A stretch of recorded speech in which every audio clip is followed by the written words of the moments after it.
বাজারে বাবা এই দেখো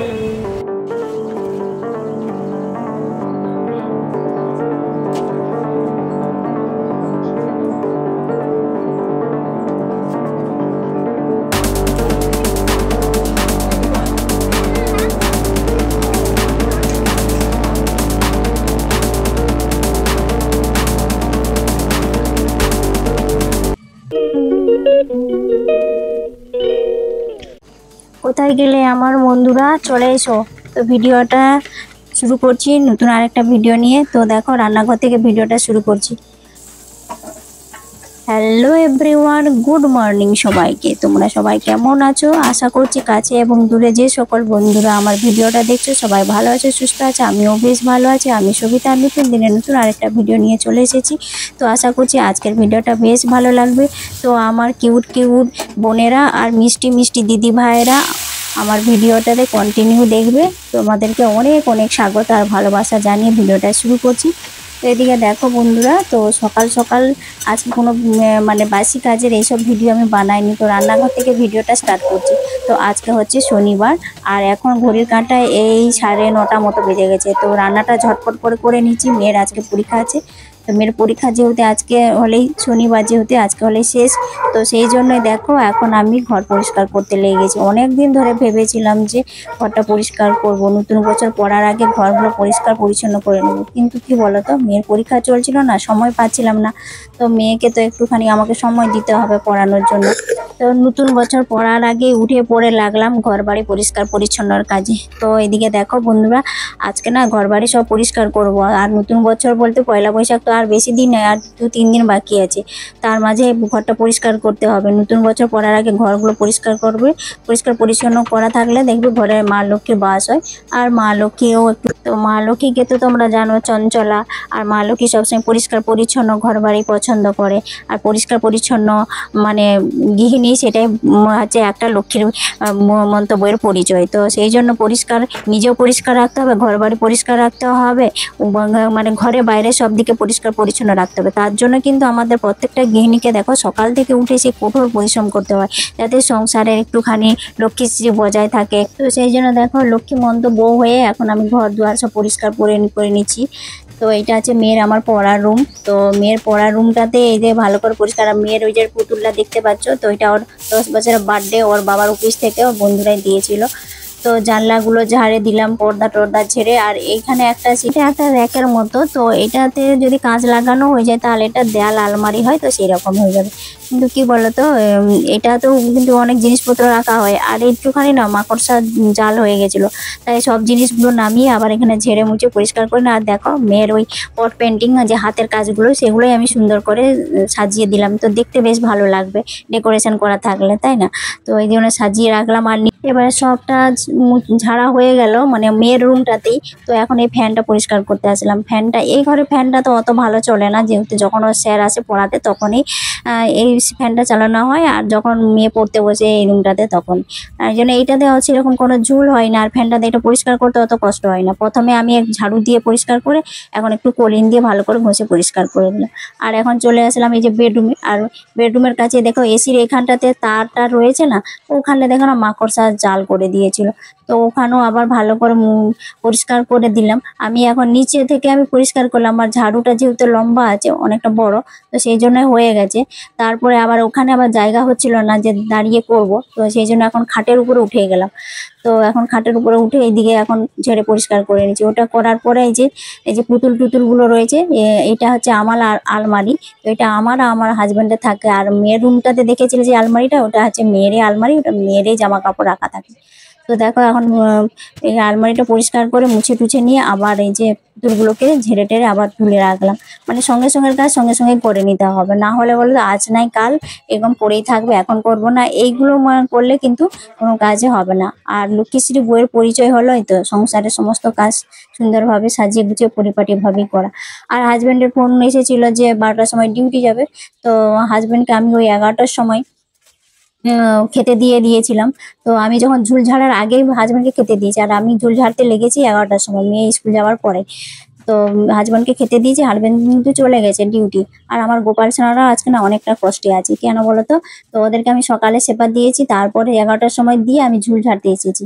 তারপরে আমি ভেবেছিলাম যে 12টা 12:30টার মধ্যে আমার হয়তো হয়ে যাবে ঝুল ঝাড়া, কিন্তু না বন্ধুরা, অনেক কষ্ট লেগেছে যেন ঝুল ঝাড়তে। আমার সেই 1টা 1:30টা বেজে গেছে। তো মেয়ে পরীক্ষা দিয়েও চলে এসেছে, তারপরে আমার ঝুল ঝাড়া শেষ হলো। তো এদিকে দেখো সবকিছু জায়গাগুলোই যেগুলো মানে টিভি ক্যাবিনেট এগুলো সব পরিষ্কার করে নিচ্ছি। আর এগুলো একটু উঁচু উঁচু, তো আমার হাইটটা যেহেতু বেশি লম্বা নেই, শর্ট, তো সেই জন্য আমি চেয়ার নিয়ে এসেই দেখো উঠে এগুলো পরিষ্কার করছি। তো এখন তোমরা ঘড়িটায় কি দেখতে পাচ্ছ কটা বাজে? পুরো 1টা মতো বেজেই গেছে। তো কি করব, এখন আমি একটা মনে স্থির নিয়ে করে ভেবেছি যে কাজগুলো করবই, তো আজকেই সব করব। আর বেশি দিন নেই না, 3-4 দিন বাকি আছে পয়লা বৈশাখ। পয়লা বৈশাখের আগেই সবকিছু ঘর পরিষ্কার পরিচ্ছন্ন করে নিতে হবে। তারপরে ভেবেছি আবার রান্নাঘরটা পরিষ্কার করব। তো আমি আজকে সবকিছু উপরগুলো ঝুল ঝেড়ে নিয়েছি, রান্নাঘর, ড্রয়িং রুম, মেয়ের রুম, পড়ার রুম, বেডরুম সবকিছু করে নিয়েছি। আর সিঁড়ি রুমটা মানে সিঁড়ির যে ছাদের যে সিঁড়ির এটা, তো সেটাও পরিষ্কার করে নিয়েছি। তো শুধু রান্নাঘরে এখন আমাকে পরিষ্কার করতে হবে, কোটো বাটোগুলো আর ওই বাসন রাখার একটা পরিষ্কার করতে হবে। এতদিন মেয়ের পরীক্ষার জন্য তো কোনো কাজে আমি হাত দিতে পারিনি। পরীক্ষা শেষ হয়েছে যখন ভাবলাম যে এত কাজ জমে আছে, তো সব কাজ কিন্তু করে নিতেই হবে। তো দরকার ড্রয়িং রুমে এখানে পরিষ্কার করলাম। পরিষ্কার করার পরে এই যে জানলাটা এটা পরিষ্কার করে দিচ্ছি। তো এই যে পরিষ্কার এখন করে নিই ভালো করে।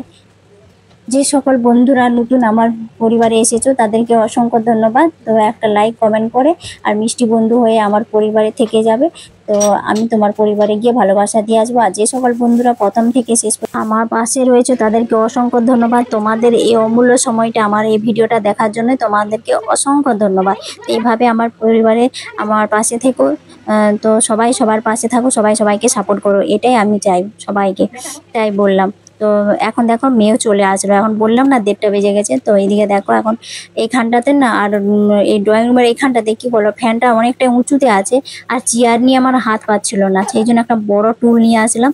নিয়ে এসে আমি, আর বড় টুলটা না খুব নড়ছে, আর আমার এত উঁচুতে মানে আমি ওখানে যে কিছু ধরে যে সাপোর্ট দিয়ে যে উঠবো, উঠতে পারছিলাম না, খুব ভয় পাচ্ছিল যদি পড়ে যায়। টুলটা নড়বড় করছিল। তো মেয়েকে বললাম ধরতে, তো মেয়ে ধরে দিল, তারপর ফ্যানটা পরিষ্কার করলাম। তো এখন দেখো এই যে সব কিছু পরিষ্কার করা হয়ে গেছে, ড্রেসিং টেবিল সবগুলো পরিষ্কার করলাম। এখন এই যে ঘরটা ঝাড় দিয়ে দিই। তো এখন ঝাড় দিলে মনে হচ্ছে যে ঘরের কিছুটা কাজ আমার মানে কমপ্লিট হলো। এবারে ঝাড়া মোছা ওগুলো তো হলো, এবারে এখন পরিষ্কার করতে হবে, যে বেডশিট এগুলো সব পরিষ্কার করতে হবে। তো এই জন্যই আমি বললাম যে আমার মেয়েকে বললাম যে মা তুমি এখানে তো স্কুল থেকে চলে আসলে, তুমি তো এখানে এসে বসবে, এসি চালাবে, তাহলে তাই ওকে বললাম যে তুমি এই যে বিছানার চাদরটা উঠিয়ে আরেকটা ওকে চাদর এনে দিলাম, যে তুমি এটা পেতে নাও।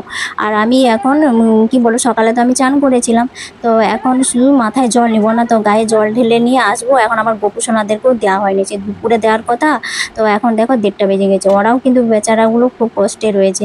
তো ওরা সবাই জানে, ওরাও তো জানে, আমার গোপুরা আমার কষ্টটা বোঝে, যে মা কাজ করছে তো সময় পায়নি, কি করে দিবে। তো সেই জন্যই ওরা অপেক্ষা করে বসে আছে যে কখন খেতে দেবে আমাদেরকে।